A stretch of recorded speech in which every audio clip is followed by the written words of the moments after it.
Should Sony go back to the Amazing Spider-Man franchise? And should they bring back Andrew Garfield to star as the Amazing Spider-Man in another series of films? Possibly connected to Venom even. So let's talk about all of this and a little bit more and how it could be done.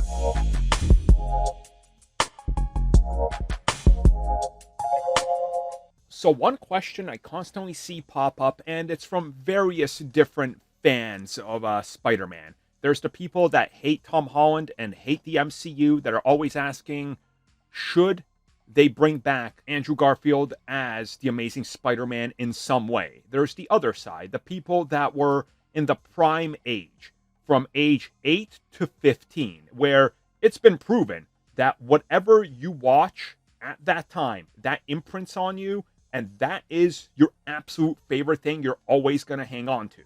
You know, a lot of people these days that you see in their late 20s were that prime age when The Dark Knight came out or when Iron Man 1 came out, and they gravitate towards that. It's just how nostalgia goes. There's nothing wrong with that. Don't get me wrong. So there's competing fan bases that want Andrew Garfield back for different reasons. There's people like me who think he didn't get a fair shot at it, and I want to see him back to right the wrong. But again, it's all a matter of, can it happen? How do they handle it? And should they do it? So that's what we're discussing in this video. So first up, let's look at a couple of scenarios. How do you bring him back? So Sony has expressed interest in continuing the Venom franchise somehow. So if they make another Venom film, or they reboot Venom, which they're already rebooting with an animated version, is that the way that they bring Andrew back? You know, is that the right solution? Because if we get to Venom 4 and Tom Hardy is in it, we got a big gaping plot hole in this universe of, why did Spider-Man not bother with any of this? You know? Like, what is going on here? Now, it can work, but it's still a problem. The other way to handle it would, of course, be to Venom somehow multiverse himself into the TASM universe, or it's just Venom, a soft reboot, and it takes place in the Amazing Spider-Man universe. That could legitimately work, and that might be a way that Sony can kind of do things in an interesting way. For all we know, and Sony doesn't care about timelines, they could just say that the Venom stuff happens before TASM 1, and just go, whatever. And then here you go. That black goop you see in Oscorp, yeah, that's the Venom symbiote they found left over, and it's been there for years. It's pretty easy. Is it janky as hell? Yeah. Are people going to care? No. People love the Venom franchise, and those films contradict one another literally every other sentence. But it doesn't matter. The fan base is there. They love it for one reason or another, whether it's just not the MCU and I'm going to love it, or I love terrible films, or I love schlock, whatever it is, it's fine. It's your opinion, that's cool. I like those films for what they are, you know, so it is what it is.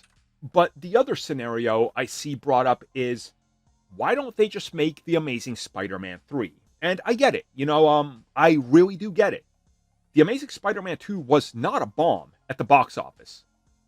I mean, it didn't make a big profit because of how much it cost to make, but it made over $700 million. Many comic book films today would literally kill to do those numbers. But the problem here is the perception, and The Amazing Spider-Man has a bad stigma attached to it. And again, I am speaking in general terms.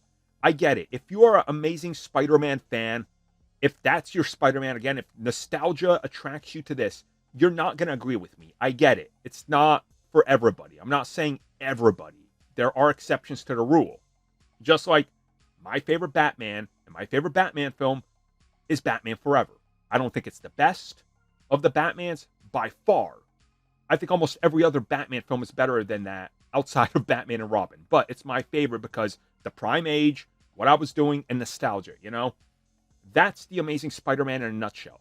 Would you make a sequel to Batman Forever? Right? And just go, yeah, Batman and Robin didn't happen, but this one did. Because Batman Forever made a ton of money. It sold a ton of merchandise. No, you wouldn't. you wouldn't make a sequel to that. As much as I would watch that in an instant, I would be number one. Like, I would camp overnight to watch that. But the fact of the matter is, other people wouldn't, because I'm a fanboy. That's the Amazing Spider-Man. And what further proves this is the fact that when they put up the limited amounts of Hot Toys that got the release for No Way Home, Spider-Man and Andrew Garfield, Spider-Man specifically, didn't sell out. They sat there for a while before they sold out. And remember, these things are produced in limited quantities because they're for collectors.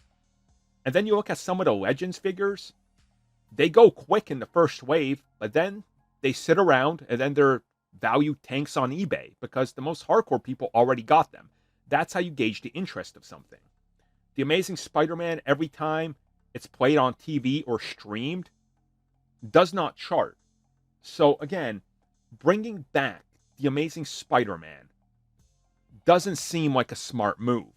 Now, I will say, in regards to should they bring him back and how, here's how I think you do it.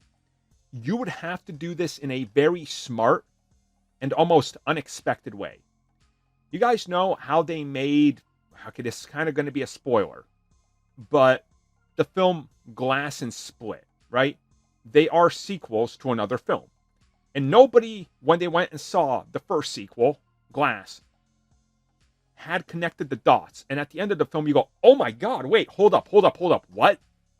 Wow, they did it. Nobody knew. Nobody saw this coming. And legit, nobody saw it coming. I think Sony would have to put out a great film and not market it as Spider-Man is in this.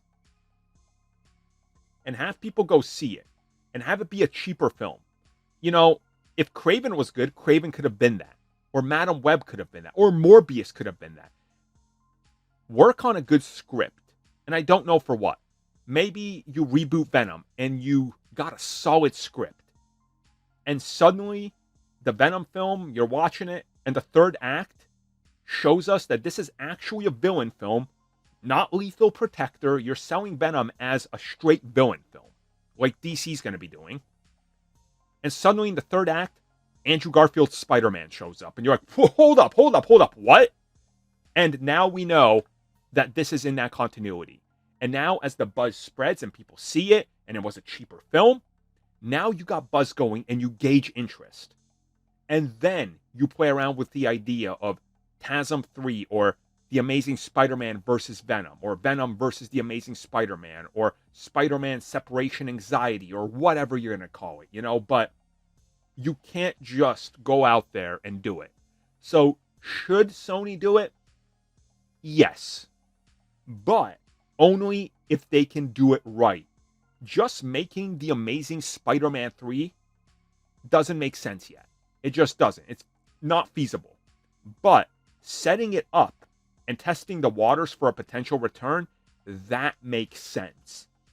Because that would then tell them if there's interest or not.